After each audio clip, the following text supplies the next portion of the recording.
जय हिंद दोस्तों, स्वागत है आपका आपके अपने YouTube channel the study ocean पर। दोस्तों उम्मीद करता हूं आप स्वस्थ होंगे, बेटर होंगे और आपकी पढ़ाई लिखाई भी बहुत अच्छी चल रही होगी। दोस्तों हम लोग पॉलिटी की जिस सीरीज को स्टार्ट किए थे, बीच में किसी निजी कारणों की वजह से वो थोड़ा सा ब्रेक हो गया था, लेकिन अब क्लास को कंटिन्यू करते हैं। और पॉलिटी की सीरीज में दोस्तों हमारा जो अगला चैप्टर होगा वह होगा भारत का जो संविधान है। इसमें जो हमारा पहला भाग है संघ एवं उसका राज्य क्षेत्र, तो संघ एवं इसके राज्य क्षेत्रों के बारे में हम लोग पढ़ने वाले हैं आज की अपनी इस क्लास में। और दोस्तों इसके अंतर्गत केवल हम लोग भाग नंबर 1 को ही नहीं पढ़ेंगे, बल्कि इसके अंतर्गत बहुत सारे प्रैक्टिकली जो हमारे पॉलिटी के पार्ट हैं उनको भी हम लोग समझने का और याद करने का प्रयास करेंगे, जो हमारे एग्जाम के पॉइंट ऑफ व्यू से इम्पोर्टेंट हैं। तो दोस्तों बिना देरी किए स्टार्ट करते हैं आज की अपनी क्लास को। और क्लास स्टार्ट करने से पहले थोड़ा सा मैं आपको यह भी बता दूं कि इस पार्ट में हम लोग क्या क्या पढ़ने वाले हैं। तो हमारे संविधान का जो पहला भाग है उसका नाम है संघ एवं उसका राज्य क्षेत्र। वैसे इसमें जो आर्टिकल हैं दोस्तों, आर्टिकल की बात करेंगे तो आर्टिकल 1 से लेकर के 4 तक, 1 से लेकर के 4 तक के आर्टिकल भाग नंबर 1 में आते हैं। तो इस नजरिए से अगर आप इसको देखेंगे तो ये बहुत ही छोटा क्लास होगा, मतलब अगर आप केवल आर्टिकल की नजर से देखेंगे तो। और सच में इसमें मतलब ऐसा कुछ नहीं है कि ये बहुत लंबी क्लास बने, लेकिन इसका जो प्रैक्टिकल फॉर्म है सर, ये क्या होता है, जैसे आपके एग्जाम में अक्सर ऐसे क्वेश्चन परेशान करते होंगे आपको, जैसे कि राज्य पुनर्गठन आयोग की स्थापना कब हुई थी, जेवीपी कमेटी में कौन शामिल हुआ था, फजल अली आयोग में कौन शामिल हुआ था, या राज्य पुनर्गठन आयोग का रिपोर्ट किस वर्ष आया था। तो इस तरीके से, या भाषाई आधार पर गठित होने वाला पहला राज्य कौन सा था। तो दोस्तों ऐसे बहुत सारे क्वेश्चन होते हैं जो इसका अप्लाइड फॉर्म है, और हमारे एग्जाम में कंटिन्यू लगातार ऐसे क्वेश्चन पूछे जाते हैं। लेकिन हम लोग वही 1 से लेकर के 4 तक आर्टिकल पढ़ते हैं और पढ़ करके फिर हमें वो क्वेश्चन समझ ही नहीं आता और हम स्किप करके आगे बढ़ जाते हैं। तो आज की बात से दोस्तों ऐसे क्वेश्चन आपको परेशान नहीं करेंगे, बस आप क्लास को ध्यान से देखिए। और हाँ, एक चीज मैं आपको और बताऊंगी, यहां पर देखिए मेरे पास जो अभी इस क्लास में मैं आपको पढ़ाऊंगा तो उसमें ऐसा नहीं है कि टेक्स्ट लिखाया है आपको पीडीएफ उपलब्ध हो जाएगा, ऐसा कुछ भी नहीं है। आपको समझना पड़ेगा और साथ साथ जो मैं बताऊंगा, जो मैं यहाँ पे बोलूंगा, उसको आप नोट करते हुए चलेंगे, अपने नोटबुक में उसको लिखेंगे और 2-4 बार आप बीच बीच में रिविजन कर लेंगे। तो यहां से जितने भी क्वेश्चन बनेंगे 100% क्वेश्चन आपके सॉल्व हो जाएंगे। ठीक है, तो चलिए बिना देर के दोस्तों पहले ये समझते हैं कि इसमें हम लोग क्या क्या पढ़ने वाले हैं। तो सबसे पहले तो आर्टिकल नंबर 1 से लेकर के 4 तक के जितने भी प्रावधान हैं, हम लोग आर्टिकल के प्रावधान को समझने का प्रयास करेंगे कि जैसे आर्टिकल 1 में क्या है, 2 में क्या है, 3 में क्या है, 4 में क्या है। बहुत ज्यादा इंपॉर्टेंट तो नहीं है, लेकिन हाँ कभी कभार पूछ लिया जाता है तो जानना जरूरी भी है। लेकिन इसका जो अप्लाइड फॉर्म है वो बहुत इंपॉर्टेंट है। ठीक है, तो उसको भी हम लोग समझेंगे अप्लाइड फॉर्म में। जैसे कि राज्यों के गठन से संबंधित जो भी, जैसे राज्यों के गठन से संबंधित जो भी फैक्ट होते हैं, जैसे आपने सुना होगा कि भारत का वह कौन सा राज्य हुआ जहां पे एक तरीके से ऑपरेशन पोलो चलाया गया या सैनिक कार्यवाही करके उसको भारत के अंतर्गत मिलाया गया। ऐसे बहुत तरह के क्वेश्चन बनते हैं, तो वो सारे के सारे डाउट आपके इस क्लास के बाद क्लियर हो जाएंगे डाउट। और अब से इस चैप्टर से रिलेटेड ऐसे जितने भी क्वेश्चन होंगे आपसे 100% क्वेश्चन सॉल्व होंगे। 100% की बात कर रहा हूं, क्योंकि एक भी फैक्ट आपका नहीं छूटेगा। ठीक है, तो सबसे पहले तो हम लोग प्रावधान समझेंगे, फिर उसका व्यवहारिक रूप समझेंगे। इसके बाद दोस्तों राज्यों के गठन से संबंधित समितियां, 2-3 समितियां हैं जो इंपॉर्टेंट है लेकिन अक्सर परेशान करती हैं स्टूडेंट्स को। तो समितियां एवं आयोग जो भी गठित किए गए उनके बारे में हम लोग समझने का प्रयास करेंगे। और फिर ये दूसरा पार्ट हो गया, ये पहला पार्ट तो हम लोग प्रावधान के रूप में, दूसरा पार्ट हो गया इसी क्लास का समिति एवं आयोग। और इसी क्लास का एक इसमें एक और खंड है दोस्तों, जो कि हम लोग समझेंगे राज्यों का पुनर्गठन। राज्यों का पुनर्गठन, जैसे कि आपके एग्जाम में ऐसा क्वेश्चन आता होगा, आपने देखा होगा अक्सर कि जैसे 4 राज्यों के नाम दे दिया जाएगा और आपसे पूछा जाएगा कि इनमें से किस राज्य का गठन सबसे पहले हुआ या इनमें से किस राज्य का गठन बाद में हुआ। तो इस तरीके के क्वेश्चन भी आपके एग्जाम में पूछे जाते हैं। तो ये सारी प्रॉब्लम्स आपकी खत्म हो जाएगी। दोस्तों मैं वैसा नहीं पढ़ाना चाहता आपको, जैसे कि आर्टिकल नंबर 1 से लेकर के 4 तक मैंने आपको रटा दिया और आपने रट लिया, फिर आपको पॉलिटी पढ़ने का फायदा ही क्या है। फिर तो आप अपने किताबों से भी उसको रट सकते हैं। तो मेरा ये पर्पस बिल्कुल भी नहीं है कि मैं आपको डायरेक्ट आकर के और किताबी भाषा में आपको केवल रटा दूं, बिल्कुल नहीं। आपका एक कॉन्सेप्ट बिल्ड हो जिसकी वजह से जो ऐसे क्वेश्चन होते हैं जो होते बहुत इजी हैं लेकिन हम पढ़े नहीं होते हैं, इसके अभाव में उस क्वेश्चन को गलत कर देते हैं। तो चलिए दोस्तों स्टार्ट करते हैं। सबसे पहले तो हम लोग प्रावधान ही समझेंगे, क्योंकि जब तक आपको प्रावधान नहीं समझ में आएगा तब तक आप समितियां और आयोग या राज्यों का पुनर्गठन नहीं समझ पाएंगे। ठीक है, तो चलिए सबसे पहले तो हम लोग प्रावधान समझ लेते हैं। तो जैसा कि एक जनरल व्यू है हमारे संविधान के, जो पहला भाग है इसका नाम आपके एग्जाम में पूछ लिया जाता है, तो इसका नाम होगा संघ एवं उसका राज्य क्षेत्र। जैसा कि हम सबको पता है हमारे संविधान में गिनती के कुल 25 भाग हैं और नंबर से आप देखेंगे, नंबर अगर आप देखेंगे तो कुल जो अंतिम भाग है वो 22 है। तो नंबर के हिसाब से अगर आप देखेंगे तो 22, लेकिन काउंटिंग करेंगे तो कुल 25 भाग है हमारे संविधान में। ठीक है, उनमें से जो पहला भाग है तो आपसे नाम पूछ लिया जाता है, तो संघ एवं उसका राज्य क्षेत्र ये इसका नाम है। इसके अंतर्गत जो आर्टिकल आएंगे, आर्टिकल 1 से लेकर के 4, अच्छा यहाँ पे मैंने बताया है आर्टिकल 1 से लेकर के 4 तक के इसमें आर्टिकल आएंगे, 1 2 4, 1 से लेकर के 4 तक। ठीक है, अब इसमें दोस्तों हम लोग बारी बारी से एक एक आर्टिकल्स को समझने का प्रयास करेंगे। तो सबसे पहले आर्टिकल नंबर 1 जो पहला अनुच्छेद है, इसमें क्या बातें बताई गई है। तो इसमें दोस्तों बताया गया है कि इंडिया, आप एज इट इज इसी ऐसे ही लिखेंगे, इसी शब्द में अपनी कॉपी पर लिखेंगे, इंडिया अर्थात भारत राज्यों का संघ होगा। राज्यों का क्या होगा? संघ होगा। ठीक है, राज्यों का संघ होगा। ठीक है दोस्तों, इंडिया अर्थात भारत राज्यों, ये इन्वर्टेड कॉमा में होगा, राज्यों का संघ होगा, आप लिख लीजिए बस ना, बहुत ज्यादा वो नहीं करना है आपको। इंडिया अर्थात भारत राज्यों का संघ होगा। ठीक है, तो इस तरीके से ये हिंदी के शब्द हैं और इसको इंग्लिश में कहा गया है India that is Bharat a shall be a union of state. Bharat राज्यों का एक संघ होगा, भारत अर्थात इंडिया। तो सबसे पहली बात, जैसे ही हम इस आर्टिकल को पढ़ते हैं तो यहां से 2-3 क्वेश्चन इस आर्टिकल से संबंधित पूछ लिए जाते हैं। जैसे कि सबसे पहले तो ये पूछ लिया जाएगा कि इस आर्टिकल में क्या है, तो भारत अर्थात इंडिया अर्थात भारत या भारत अर्थात इंडिया, वैसे सही शब्द तो यही है कि इंडिया अर्थात भारत राज्यों का संघ होगा। तो सबसे पहली बात तो आप ये लिख ले, ये याद कर लेंगे, आर्टिकल हो गया। दूसरा आपसे ये क्वेश्चन पूछा जाता है दोस्तों, ध्यान से समझना आप, जब आप आर्टिकल ये पढ़ लेंगे, ये पहला आर्टिकल का मतलब वो है प्रावधान है, तो जब आप इसको पढ़ लेते हैं तो एक क्वेश्चन यहां से ये बनता है कि हमारे संविधान में, कहां पे? संविधान में। अब वो आर्टिकल नहीं बताएगा, वो केवल संविधान पूछ लेगा कि हमारे संविधान में हमारे देश का नाम किस आर्टिकल में मिलता है।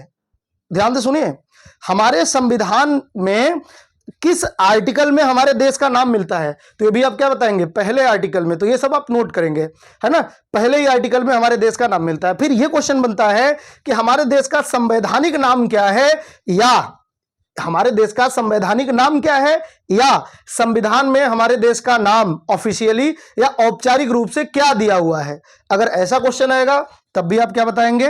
तब भी आप बताएंगे दोस्तों इंडिया, क्योंकि अब आपको पता चल गया है इंडिया एवं भारत, तो ये 2 नाम औपचारिक नाम है, यानी कि ऑफिशियल नाम है।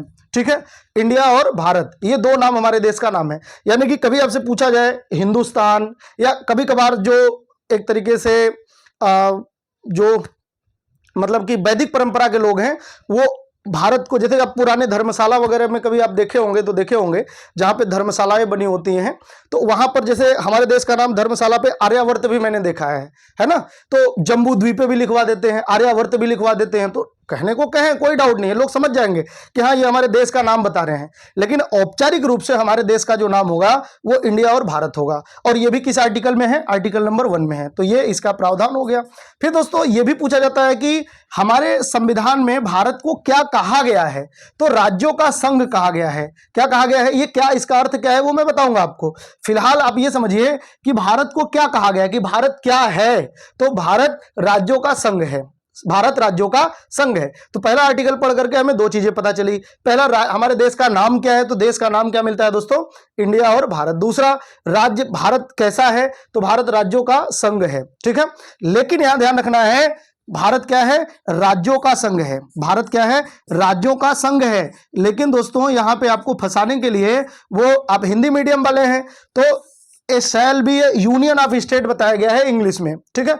India that is Bharat, a shall be union of state. तो इस तरीके से राज्यों का संघ के लिए इंग्लिश में किस शब्द का प्रयोग किया गया है? तो इंग्लिश में दोस्तों यूनियन ऑफ स्टेट यानी कि यूनियन शब्द का प्रयोग किया गया है। यूनियन ऑफ स्टेट शब्द का प्रयोग किया गया है। तो इसको भी आप यहां इंग्लिश में न लिख करके आप ऐसे ही देवनागरी में लिख लेंगे, union of state, union of state, इस तरीके से आप लिख लेंगे, है ना। यूनियन शब्द आपके एग्जाम में पूछा जाता है, तो यूनियन शब्द का प्रयोग किया गया है। और देखिए दोस्तों, जैसे ही इसमें यूनियन शब्द का प्रयोग किया गया, हमारे आर्टिकल नंबर 1 में भारत को राज्यों का संघ बताया गया। तो ये तो हिंदी में है, राज्यों का संघ, और संघ पूरी तरीके से संघात्मक व्यवस्था नहीं बताता।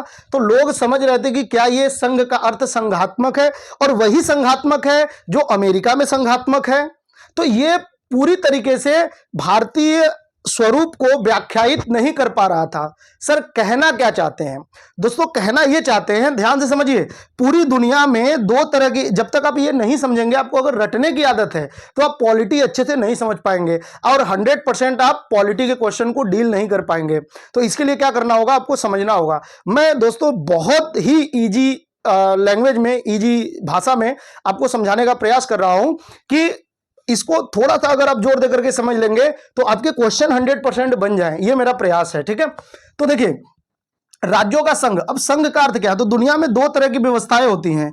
एक होता है दोस्तों एकात्मक व्यवस्था, ये कभी हम पढ़ेंगे, आप चिंता ना करें। एकात्मक व्यवस्था क्या होता है? और एक व्यवस्था होता है दोस्तों संघात्मक व्यवस्था। संघात्मक व्यवस्था, तो जहां पर, ध्यान से समझिए अभी जो मैं बता रहा हूं, जहां पर एक ही स्तर की सरकार होती है उसको एकात्मक व्यवस्था बोलते हैं, और जहां पे 2 स्तर की या 2 से अधिक स्तर की सरकार होती है उसको संघात्मक व्यवस्था बोलते हैं। तो अब यहां पर डाउट ये था कि क्या हमारा देश भी संघात्मक व्यवस्था है, और ये आर्टिकल वही बता रहा है क्या जो ये है भाई, जो हमारा पहला आर्टिकल है, क्योंकि यहां पे संघात्मक शब्द का प्रयोग न करके संघ शब्द का प्रयोग कर दिया गया, और संघात्मक को शॉर्टकट में संघ बोल दिया जाता है। तो लोगों को डाउट था कि ये वही संघात्मक व्यवस्था है या अलग है।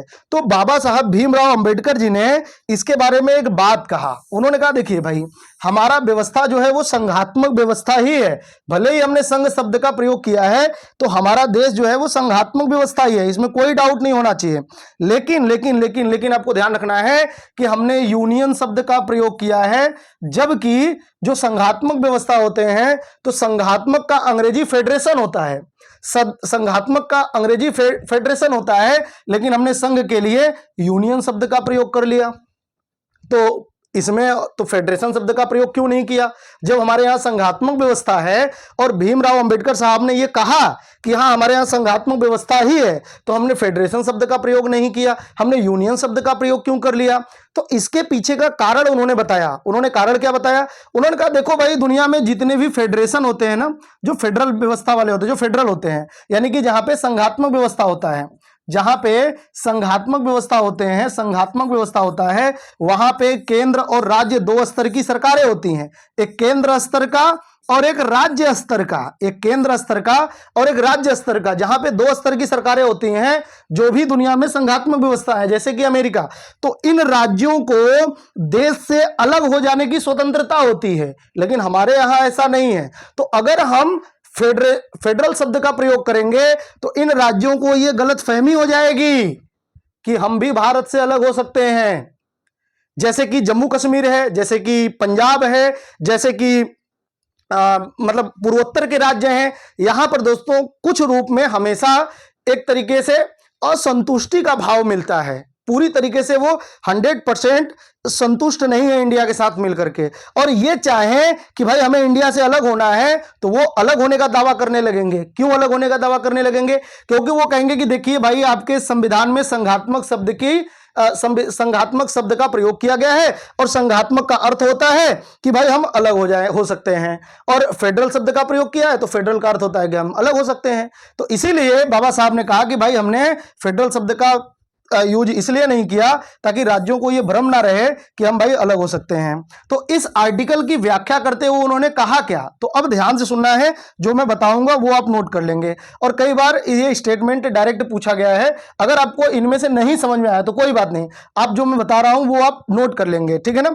बाबा साहब अम्बेडकर ने इसके एक्सप्लेन को लेकर के दो बातें कही गई है, दो बातें उन्होंने कहा है। तो पहला बात उन्होंने क्या कहा, उन्होंने कहा कि जो राज्य हैं, राज्य ये आर्टिकल 1 के अंतर्गत नहीं है, मतलब ऐसा नहीं कि प्रावधान है, ये बाबा साहब अंबेडकर ने व्याख्या करते हुए स्टेटमेंट दिया था।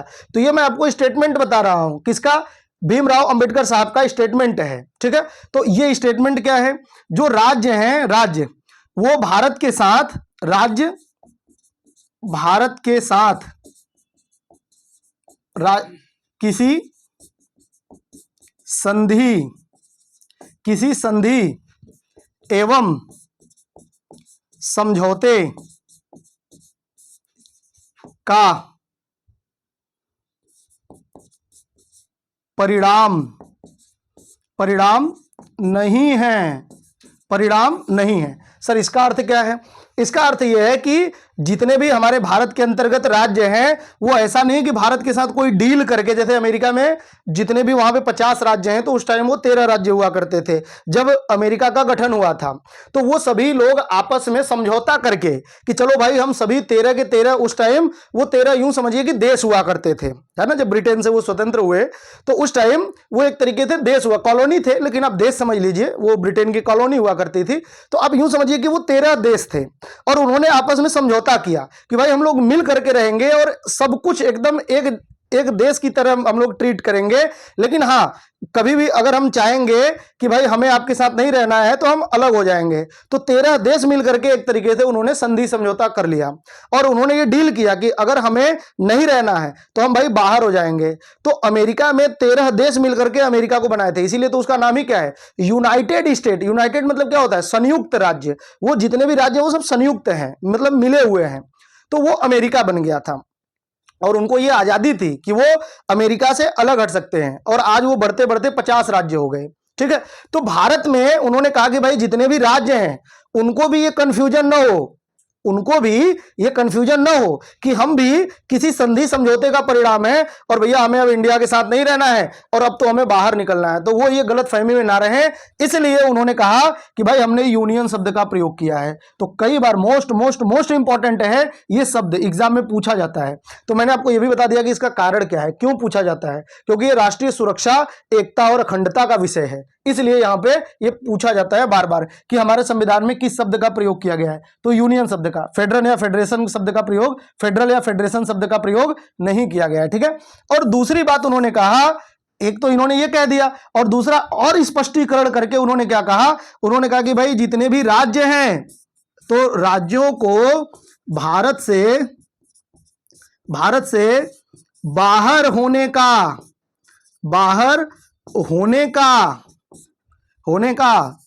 अधिकार नहीं है। ये दो स्टेटमेंट पूछा भी जाता है आपसे कि किसने दिया है, तो ये संविधान सभा में बाबा साहब भीमराव अंबेडकर जी ने दिया है। और किस आर्टिकल की व्याख्या करते हुए, पहले आर्टिकल की व्याख्या करते हुए। जब उनसे ये स्पष्टीकरण करने के लिए कहा गया या पूछा गया कि भाई आपने यूनियन शब्द का प्रयोग इस आर्टिकल में क्यों है, तब की बात है ये, ठीक है। तो अब ये स्टेटमेंट ध्यान रख लेंगे, ये बाबा साहब अंबेडकर का स्टेटमेंट है पहले आर्टिकल की व्याख्या करते हुए। अब इससे हमारे संविधान में जो एक तरीके से निष्कर्ष निकलता है, तो वो निष्कर्ष क्या निकलता है, वो निष्कर्ष ये निकलता है कि हमारे भारत में जितने भी राज्य हैं वो भारत से बाहर नहीं निकल सकते। तो सर नहीं निकल सकते तो इसका मतलब ये है कि राज्य जैसे के तैसे बने हुए हैं? नहीं, भारत से बाहर तो नहीं निकल सकते, लेकिन उनका आकार, उनका प्रकार, उनका नाम परिवर्तित किया जा सकता है। और इसीलिए हमारे संविधान में जो प्रावधान है उससे निष्कर्ष क्या निकलता है, निष्कर्ष आप ये लिखेंगे कि हमारे भारत में जितने भी राज्य हैं वो कैसे हैं या भारत कैसा है। तो भारत विनाशी राज्यों का, कैसा, विनाशी राज्यों का अविनाशी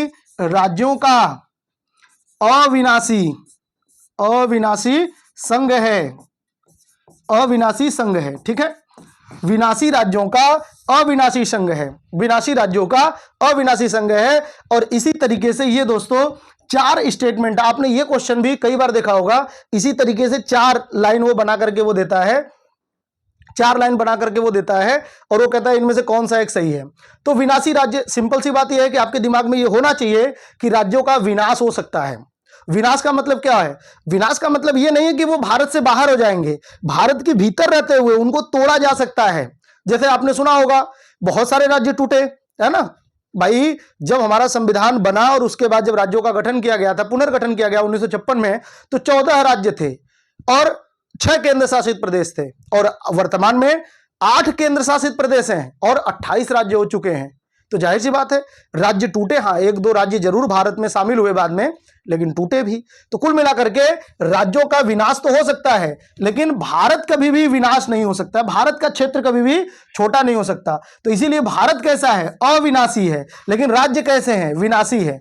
तो विनाशी राज्यों का अविनाशी संघ है, ये आप बिल्कुल ध्यान रखेंगे, ठीक है। ये निष्कर्ष है। तो पहले आर्टिकल में इतना आप लिख लेंगे। तो हमने अभी तक जाना क्या पहले आर्टिकल में, एक बार हम लोग इसको देख लेते हैं, ठीक है।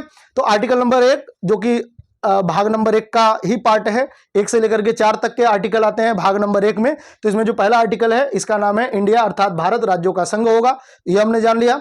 और जब हम लोग ये पढ़ते हैं तो संविधान में भारत का औपचारिक नाम क्या है हमें ये पता चला, इंडिया एवं भारत। फिर भारत क्या है? तो राज्यों का संघ है। ये आर्टिकल पढ़ करके हमें 2 बातें पता लगी, एक भारत का नाम पता लगा और दूसरा भारत कैसा होगा? तो राज्यों का संघ होगा।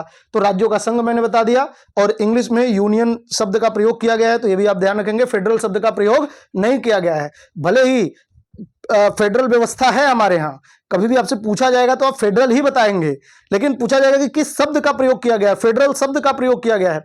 तो संविधान में कहीं भी फेडरल शब्द का प्रयोग नहीं मिलता, हमेशा यूनियन शब्द आप बताएंगे। आर्टिकल नंबर 1 में यूनियन शब्द प्रयोग किया गया है, लेकिन है कैसा? फेडरल आप बताएंगे। ये सुप्रीम कोर्ट के सामने भी कई बार ये मुद्दा गया कि भाई यूनियन शब्द का प्रयोग किया गया है, फेडरल शब्द का प्रयोग नहीं किया गया है, संघात्मक व्यवस्था नहीं है हमारे यहाँ। और बहुत सारे ऐसे आर्टिकल हैं जो भारत को एकीकृत व्यवस्था वाले बताते हैं। जैसे संविधान में संशोधन की एक तरफा स्वतंत्रता है संसद को, राज्यों के पास ही नहीं है, राज्य विधानमंडल के पास नहीं है। जैसे कि दोस्तों बहुत सारे हैं, जैसे कि आपातकाल लगाने का एक तरफा पावर जो है वो केंद्र के पास है, राज्यों के पास ही नहीं है। तो इस तरीके से एकात्मक व्यवस्था के स्वरूप हमें दिखाई देते हैं। लेकिन सुप्रीम कोर्ट ने हमेशा कहा है कि भले ही एकात्मक व्यवस्था के कुछ लक्षण मिलते हैं, लेकिन भारत हमेशा अपने चरित्र में कैसा है? संघात्मक है। तो बताएंगे आप फेडरल है, संघात्मक है, लेकिन शब्द बताएंगे कि फेडरल शब्द का प्रयोग नहीं किया गया है, यूनियन शब्द का प्रयोग किया गया है, ठीक है। तो इसमें स्टूडेंट्स को बहुत कंफ्यूजन होता था, इसलिए मैंने दोस्तों एकदम क्लियर करने का प्रयास किया। और अगर आपको नहीं समझ में आया तो एक बार 2 बार आप पीछे करके इसी क्लास को फिर से देखेंगे, आपको समझ में आ जाएगा, ठीक है। फिर हमने ये जाना इसमें कि राज्यों का संघ होगा और यूनियन शब्द का प्रयोग क्यों किया गया। तो इसके पीछे राज्यों को हमने जाना कि राज्यों को यह गलतफहमी ना हो कि हम भारत से अलग हो सकते हैं। और इसकी व्याख्या करते हुए अम्बेडकर साहब ने क्या कहा था कि राज्य जो है वो भारत के साथ किसी संधि या समझौते का परिणाम नहीं है और राज्यों को भारत से बाहर होने का अधिकार भी नहीं है। ये 2 बातें आपसे पूछा जाता है कि किसका स्टेटमेंट है, तो ये भी अम्बेडकर जी का स्टेटमेंट है, ठीक है। फिर निष्कर्ष क्या जाना हमने? निष्कर्ष ये जाना कि विनाशी राज्यों का अविनाशी संघ है। भारत कैसा है? तो भारत विनाशी राज्यों का अविनाशी संघ है। क्लियर है? यहां तक आपको समझ में आ गया होगा। अब हम लोग देखते हैं आर्टिकल नंबर 2, अनुच्छेद नंबर 2, ठीक है। अनुच्छेद नंबर 2 देखते हैं दोस्तों। और अनुच्छेद नंबर 2 में क्या है? तो ये है बाहरी राज्यों का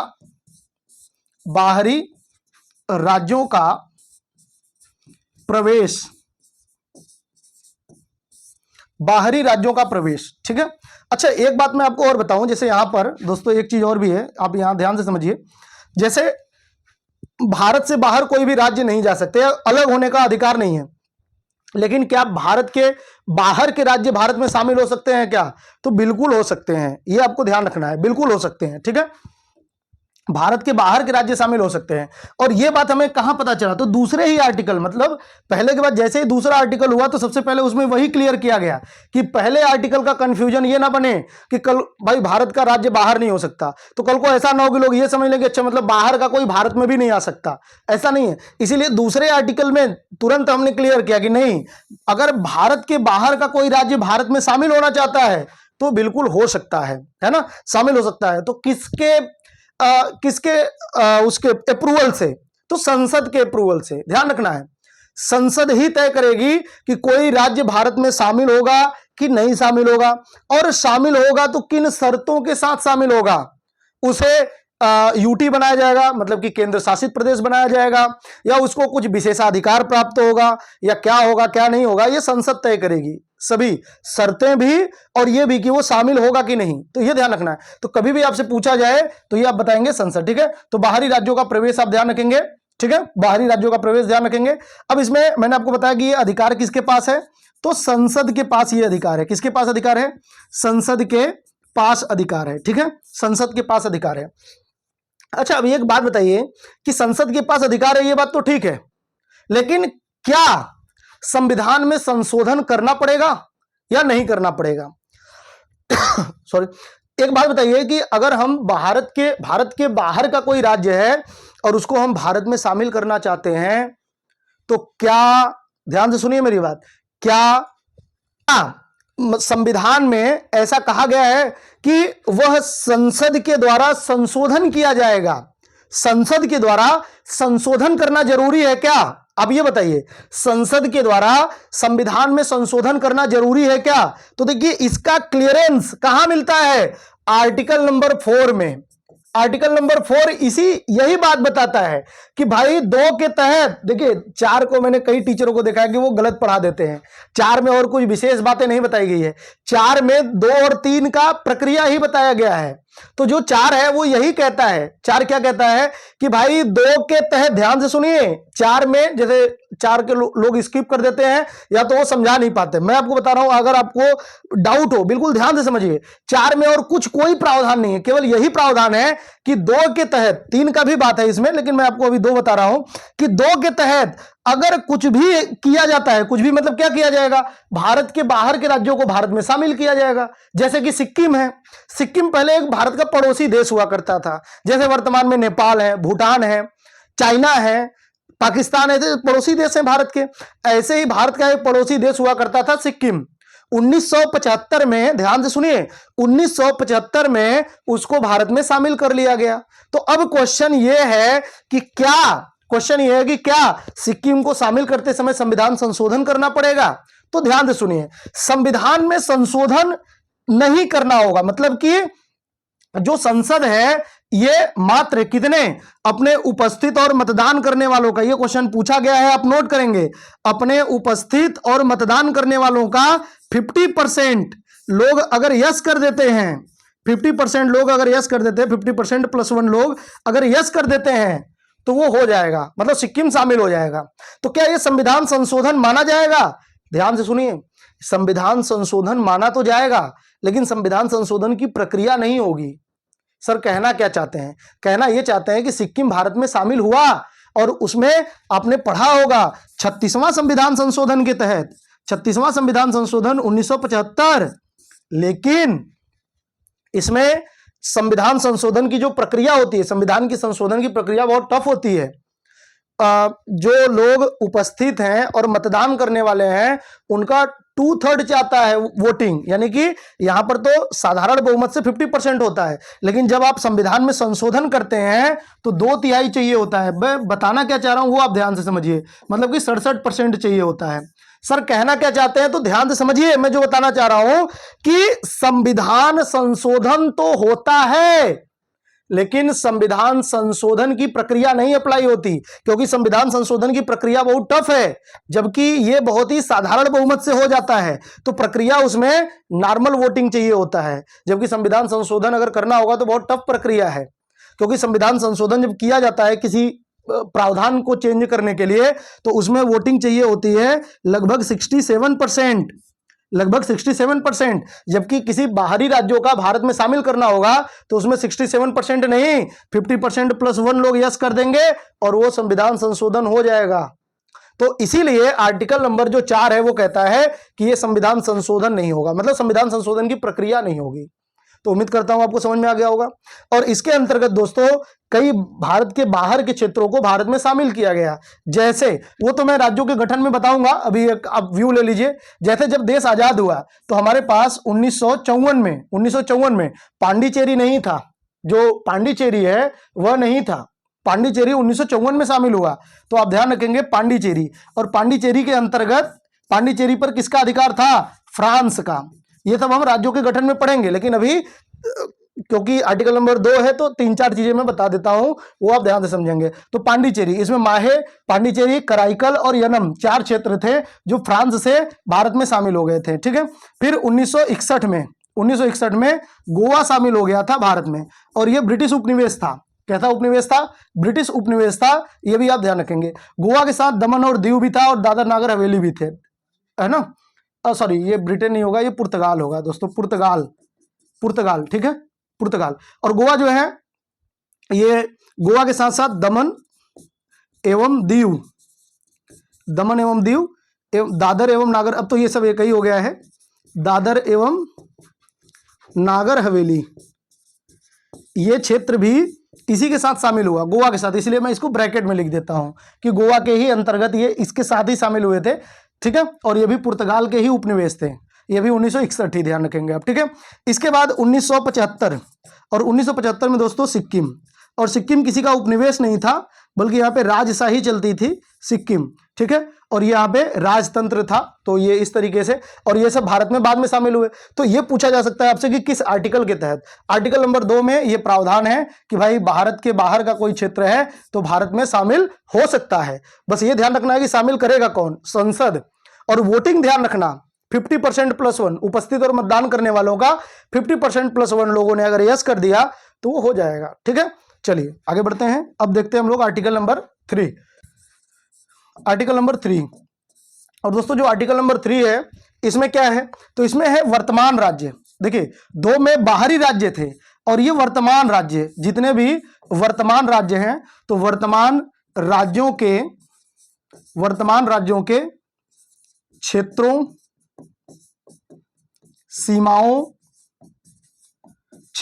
सीमाओं एवं नामों आदि में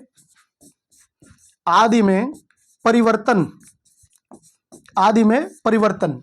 तो इस तरीके से दोस्तों आप ये लिख लेंगे। ये आर्टिकल नंबर 3 का प्रावधान है कि वर्तमान के जितने भी राज्य हैं, तो कितने राज्य हैं? 28 राज्य हैं, और 8 केंद्र शासित प्रदेश हैं। तो राज्यों एवं केंद्र शासित प्रदेशों के क्षेत्रों, जब मैं यहाँ पे राज्य लिखा हूं तो अंडरस्टूड है कि इसमें केंद्र शासित प्रदेश भी शामिल हैं, ठीक है। क्षेत्रों, सीमाओं एवं नामों आदि में परिवर्तन करना, तो ये चीज आप ध्यान रखेंगे, ठीक है।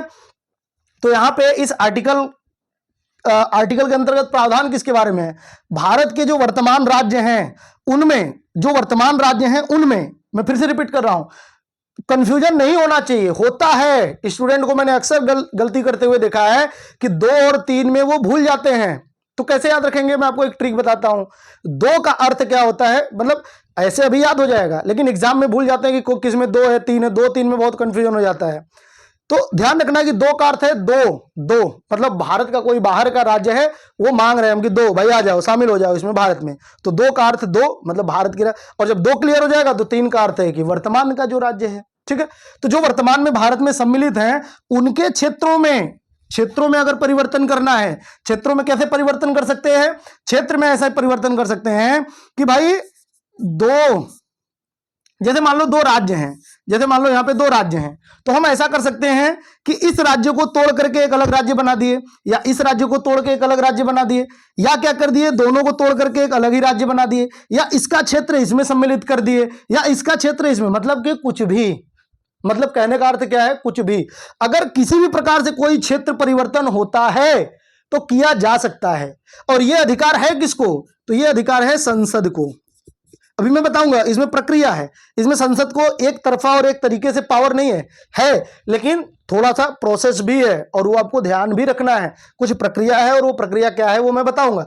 अभी अगर आपसे पूछा जाएगा तो आप हमेशा संसद ही बताएंगे। संसद को यह अधिकार है कि वर्तमान का कोई भी राज्य है, उसके क्षेत्र में छोटा करना है, उसे बड़ा करना है, 2 राज्यों को तोड़ करके एक नया राज्य बनाना है। 2 या 2 से अधिक राज्य भी हो सकते हैं, यहां पे मैंने 2 राज्यों का एग्जांपल लिया। तो 2 या 2 से अधिक राज्यों को तोड़ करके एक राज्य बनाना है, एक राज्य को तोड़ करके कई राज्य बनाना है, कुछ राज्य के क्षेत्र का एरिया किसी दूसरे राज्य को देना। जैसे अभी आपने देखा होगा कि दमन और दीव और दादर नागर हवेली को एक ही कर दिया गया। आपने देखा होगा 2019 में ही, 31 अक्टूबर 2019 को, कि जम्मू कश्मीर को तोड़ करके 2 यूटी बना दिया गया। आप कहेंगे कि सर केवल आप यूनियन टेरिटरी की ही बात क्यों कर रहे हैं? तो चलो भाई मैं राज्यों की भी बात कर लेता हूं। इसके पहले आपने देखा होगा सन 2000 की बात है, जब जो ये है उत्तर प्रदेश है, उसको तोड़ करके उत्तराखंड बनाया गया। मध्य प्रदेश है, उसको तोड़ करके छत्तीसगढ़ बनाया गया। जो बिहार है, उसको तोड़ करके झारखंड बनाया गया। तो मैं बताना ये चाह रहा हूं कि किसी भी राज्य को तोड़ करके एक नया राज्य भी बनाया जा सकता है, किसी राज्य का क्षेत्र परिवर्तन भी किया जा सकता है, आदान प्रदान भी। और ये एक तरफा पावर किसके पास है? संसद के पास। लेकिन कुछ प्रक्रियाएं हैं और वो प्रक्रिया आपसे एग्जाम में पूछा जाता है, वो मैं बताऊंगा अभी, ठीक है। तो ये हो गया क्षेत्रों में परिवर्तन। फिर सीमाओं में परिवर्तन। सर सीमाओं में परिवर्तन का अर्थ क्या हुआ? सीमाओं में परिवर्तन का अर्थ ऐसा भी हो सकता है कि किसी राज्य का, जैसे मान लीजिए 2 राज्य हैं, अब बॉर्डर कुछ इधर उधर करना है ना, क्षेत्र में कम ज्यादा नहीं करना है। हो सकता है इधर से 2 डिस्ट्रिक्ट ले लो भाई, इधर का 2 डिस्ट्रिक्ट दे दो, ऐसा हो सकता है। कुछ भी हो सकता है, कुछ भी मतलब सीमा में अगर उसके बॉर्डर में चेंज करना है तो संसद कर सकता है। क्लियर है? फिर है नाम में परिवर्तन। बहुत सारे राज्यों का या शहरों का नाम परिवर्तन हुआ है और ये करता कौन है? संसद। ध्यान रखना, संसद संसद संसद, ठीक है। जैसे आपने देखा होगा कि जो उत्तराखंड है, इसका नाम जो है पहले उत्तरांचल हुआ करता था, अभी ये क्या हो गया? उत्तराखंड हो गया। जैसे कर्नाटक है, इसका पुराना नाम क्या था? मैसूर नाम था, है ना। ऐसे बहुत सारे राज्य हैं। जैसे महाराष्ट्र है, उसका नाम, पुराना नाम, पूरे राज्य का ही नाम बॉम्बे था, पूरे राज्य का, शहर का नहीं मैं बता रहा हूं। लेकिन अभी क्या है? महाराष्ट्र हो गया। तो कहने का अर्थ यह है कि राज्यों के नाम में भी परिवर्तन किया जा सकता है और यह भी राज्य नहीं, संसद ही करेगा। तो ये 3 में ऐसी शक्ति है, किसके पास? संसद के पास। तो अब हम लोग प्रक्रिया देख लेते हैं कि किस प्रक्रिया के तहत संसद को यह अधिकार प्राप्त है। प्रक्रिया मैं बता रहा हूं, प्रक्रिया संसद के पास ये कौन सी प्रक्रिया है। तो यहां पर भी संसद को जो प्रक्रिया है वह 50% ही है, मतलब साधारण। और आर्टिकल नंबर 3 के बारे में भी ये कहा गया है। जो आर्टिकल नंबर 4 है, ये 2 और 3 दोनों के बारे में कहता है कि भाई संविधान संशोधन नहीं होगा। कहने का अर्थ यह है कि संविधान संशोधन नहीं माना जाएगा, संविधान संशोधन की प्रक्रिया नहीं होगी। तो यहां पर भी साधारण बहुमत चाहिए, साधारण बहुमत। और साधारण बहुमत का अर्थ क्या होता है? जो उपस्थित और मतदान करने वाले हैं उनका 50% + 1 लोगों ने अगर यस कर दिया तो वो पास हो जाएगा। लेकिन ऐसा नहीं है कि संसद ने बस एक दिन कोई प्रस्ताव संसद में आया और अगले ही दिन उन्होंने नाम चेंज कर दिया, ऐसा नहीं होगा। फिर कैसे होगा? ऐसे होगा दोस्तों कि जैसे मान लीजिए कोई एक एग्जाम्पल लेते हैं, जैसे मान लीजिए किसी राज्य का नाम परिवर्तित करना है। तो नाम परिवर्तित करना है तो क्या करेंगे? सबसे पहले ध्यान रखना है, जो मैं बता रहा हूं ध्यान से सुनिए। राष्ट्रपति, किसका? राष्ट्रपति। तो राष्ट्रपति की पूर्वानुमति की आवश्यकता होगी, पूर्वानुमति की आवश्यकता होगी, आवश्यकता। सर कहना क्या चाहते हैं? कहना यह चाहते हैं कि ऐसा नहीं है कि संसद में बैठा हुआ कोई भी व्यक्ति, संसद में जो बैठे हुए लोग हैं, संसद क्या है, कैसे काम करता है, ये सब आगे हम पढ़ेंगे। लेकिन अभी आपको ये तो पता होगा ना कि देश में एक संसद है जहां पे विधि निर्माण की प्रक्रियाएं होती हैं। तो जो संसद है, संसद के भीतर बैठा हुआ कोई भी पर्सन ऐसा नहीं कि प्रस्ताव ला करके और वो प्रक्रिया स्टार्ट कर देगा, बिल्कुल भी नहीं। सबसे पहले उसे राष्ट्रपति का अप्रूवल चाहिए, यानी कि पूर्वानुमति चाहिए। राष्ट्रपति की अनुमति लेगा वो कि हम ऐसा करना चाहते हैं। अगर राष्ट्रपति मना कर दिया तो वहीं खारिज हो जाएगा। अगर राष्ट्रपति कहेगा कि चलो भाई ठीक है, मान लो कि किसी राज्य का नाम परिवर्तित करना है, तो भाई हम इस राज्य का नाम परिवर्तन करना चाहते हैं, तो हम जाएंगे सबसे पहले राष्ट्रपति के पास, अगर हम संसद के सदस्य हैं तो राष्ट्रपति के पास जाएंगे, राष्ट्रपति को बताएंगे, कारण बताएंगे। राष्ट्रपति अगर एग्री करेगा तो यस, हालांकि राष्ट्रपति अपनी मर्जी से नहीं करता, लेकिन वो मंत्रिपरिषद की सलाह पे करता है। लेकिन मैं अभी आपको यहाँ पे ये सब उलझाना नहीं चाहता। फिलहाल सिंपल सा, राष्ट्रपति जो है वो अप्रूवल कर दिया, यस कर दिया, तो अब ये प्रस्ताव कहां पे जाएगा? अब ध्यान से सुनना, जैसे ही राष्ट्रपति अप्रूवल देगा तो वो तुरंत संसद में नहीं जाएगा। इसके बाद उस राज्य, जो राज्य संबंधी जो राज्य होते हैं ना, राज्यों से वो लेना पड़ेगा, आपसे सहमति लेनी पड़ेगी कि भाई ये जो काम है, इस राज्य का नाम है, इसका मैं नाम परिवर्तित करना चाहता हूं। तो विधानमंडल को भेजा जाएगा, विधानमंडल के पास वो प्रस्ताव जाएगा। और ध्यान से समझना, जो विधानमंडल है, पहले ये कोई रिप्लाई ही नहीं करते थे पहले, लेकिन जैसे ही संविधान बना, इसके बाद कई सारे राज्यों में हलचल होना शुरू हुआ, तो इन्होंने, बहुत सारे राज्य जवाब ही नहीं देते थे। तो 5वां संविधान संशोधन किया गया। कौन सा संशोधन किया गया? 5वां संविधान संशोधन किया गया 1955। आपके लिए ये संशोधन इंपॉर्टेंट नहीं है ना, इसको याद मत करना, मैंने केवल बता दिया। 5वां संविधान संशोधन 1955 किया गया और ये राष्ट्रपति को पावर दिया गया। क्या? राष्ट्रपति को कहा गया कि भाई आप जब विधानमंडल को प्रस्ताव दोगे तो उस विधानमंडल को आप टाइम दे दोगे कि तुम्हें इतने दिन के भीतर ये जवाब देना है। 1 हफ्ते, 2 हफ्ते, 1 महीने, 2 महीने, 3 महीने, जितना भी है राष्ट्रपति की मर्जी है, राष्ट्रपति की मर्जी कि राष्ट्रपति जितना भी समय देना चाहे वह विधानमंडल को समय दे देगा कि भाई तुम्हें इतने दिन का समय है, तुम्हारे नाम में परिवर्तन करना चाहते हैं, बताओ तैयार हो, ठीक हो, है ना। अगर एग्री हो तुम अपना नाम चेंज करवाना चाहते हो तो बताओ, नहीं करवाना चाहते तो वो भी बताओ। तो राष्ट्रपति क्या करेगा, इसको विधानमंडल के पास प्रस्ताव भेज देगा। अब विधानमंडल इसमें डिस्कस करके वोटिंग करके इनको जवाब देंगे, किसको, राष्ट्रपति को। तो राष्ट्रपति को जवाब देंगे अपने तय समय सीमा के भीतर, जितना राष्ट्रपति ने समय निर्धारित किया है। अब सर एक बात बताइए, अगर विधानमंडल ने समय सीमा के भीतर नहीं जवाब दिया तब क्या होगा? कुछ नहीं होगा। विधानमंडल ने अगर तय सीमा के भीतर जवाब नहीं दिया तो राष्ट्रपति फिर क्या करेगा, संसद को कह देगा कि भाई तुम अपना काम आगे बढ़ाओ। सर अच्छा एक बात बताइए, चलिए इसने तो जवाब ही नहीं दिया, अगर इसने जवाब देके मना कर दिया तब क्या होगा? तब भी कुछ नहीं होगा, है ना। तो ये चाहे हाँ करे चाहे ना करे, चाहे जवाब दे चाहे ना दे, राष्ट्रपति के ऊपर कोई फर्क नहीं पड़ेगा। राष्ट्रपति केवल विचारधारा जानना चाहता है ना, केवल विचार जानना चाहता है कि क्या ये तैयार है या इस भाई क्या इसका माइंडसेट क्या है इस राज्य का। क्योंकि विधानमंडल का जो माइंडसेट है वही पूरे राज्य का माइंडसेट माना जाएगा, क्योंकि विधानमंडल में राज्यों के ही प्रतिनिधि बैठे हुए हैं, उस राज्य के लोगों के प्रतिनिधि बैठे हुए हैं।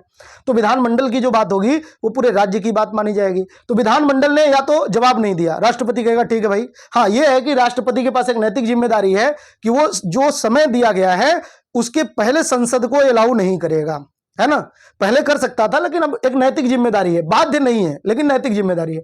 अगर विधानमंडल ने जवाब दे दिया और कह दिया कि हाँ कर लो तब तो कोई दिक्कत नहीं है, लेकिन अगर नहीं कहा तब भी राष्ट्रपति कर सकता है। और यही क्वेश्चन फंसाता है हमें एग्जाम में, यही क्वेश्चन फंसाएगा। क्वेश्चन ये फंसाता है कि अगर राज्य के विधानमंडल के द्वारा यह प्रस्ताव पारित किया जाता है कि भाई नाम परिवर्तित नहीं करना है या क्षेत्र परिवर्तित नहीं करना है तो संसद को यह अधिकार नहीं है। तो ऐसा नहीं है, संसद को मैंने कहा ना एक तरफा पावर है कि भाई अगर विधानमंडल ना भी करते हैं तब भी कोई बात नहीं है, संसद में ये स्टार्ट हो जाएगा, ठीक है। तो यहां पे ये आप ध्यान रखना कि विधानमंडल जो होते हैं इनका कुछ भी नहीं चलता, नहीं चलता, नहीं चलता, ठीक है। चलिए आगे बढ़ते हैं। इसीलिए तो विनाशी राज्यों का अविनाशी संघ कहा गया है, क्योंकि राज्यों का कभी भी विनाश हो सकता है और देश का कभी भी विनाश नहीं हो सकता। तो ये हमारा तीसरा आर्टिकल था दोस्तों, ये हमारा तीसरा आर्टिकल था, ठीक है। वर्तमान राज्यों के क्षेत्रों, सीमाओं एवं नामों में परिवर्तन मैंने बता दिया आपको। कई सारे राज्यों का नाम भी परिवर्तित हुआ है, वो हम आपको राज्यों के गठन एवं पुनर्गठन के बारे में जब बताऊंगा मैं आपको, तब मैं आपको बता दूंगा यहाँ पे, ठीक है।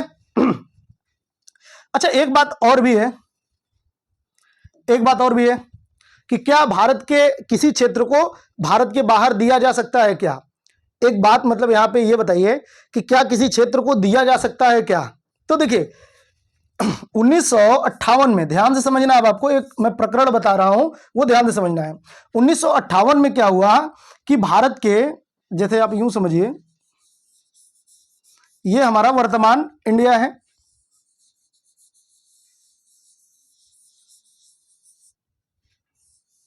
ठीक है, इंडिया है। और इंडिया के दो तरफ उस टाइम पाकिस्तान हुआ करता था। एक यहां पर ये है दोस्तों, ये कहलाता था पश्चिमी पाकिस्तान, जो कि वर्तमान में है, इसका अस्तित्व है, लेकिन मुश्किल है कि इसका अस्तित्व लंबे समय तक ऐसे बना रहे।